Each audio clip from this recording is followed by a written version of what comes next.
Ce dimanche 9 juillet marque la 9e étape du Tour de France. Et l'un des participants, à savoir Mathieu Van Der Poel, s'en souviendra probablement longtemps. La raison ? Le cycliste de 28 ans commencera sa course à Saint-Léonard-de-Noblat, en Haute-Vienne. C'est là que son grand-père Raymond Poulidor a vécu la fin de sa vie, avant de rendre son dernier souffle en novembre 2019, à l'âge de 83 ans. Le petit-fils du sportif suivra donc ses traces, littéralement, et il devrait terminer la journée dans le Puy-de-Dôme. C'est là que le coureur avait affronté Jacques Anquetil en 1964, lors de l'étape du sommet. Mathieu Van Der Poel va donc tenter de marquer les mémoires en suivant les pas de son défunt grand-père, qu'il admirait tout particulièrement. Comme le rapporte Télé Loisirs, le jeune homme avait déclaré en 2021 que son papy, c'est son idole.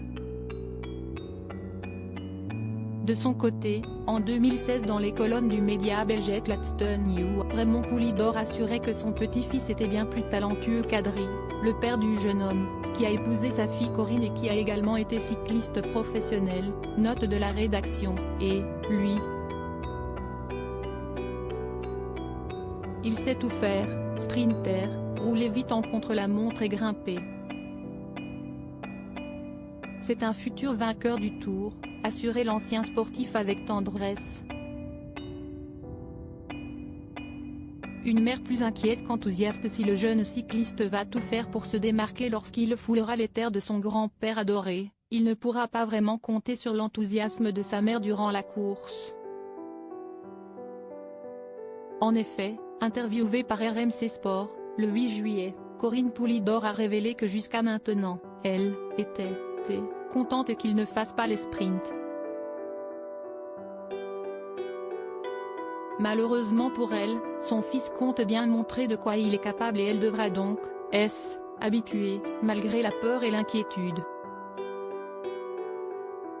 Préférant se mettre des œillères plutôt que de frissonner à l'idée d'assister à un accident, la fille de l'ancien coureur cycliste surnommé Poupou a expliqué qu'elle ne regarde pas la course, n'entend rien et ne voit rien jusqu'à ce que le sprint soit fini. Article écrit avec la collaboration de 6 médias Crédit Photo, Pelipon Panoramique.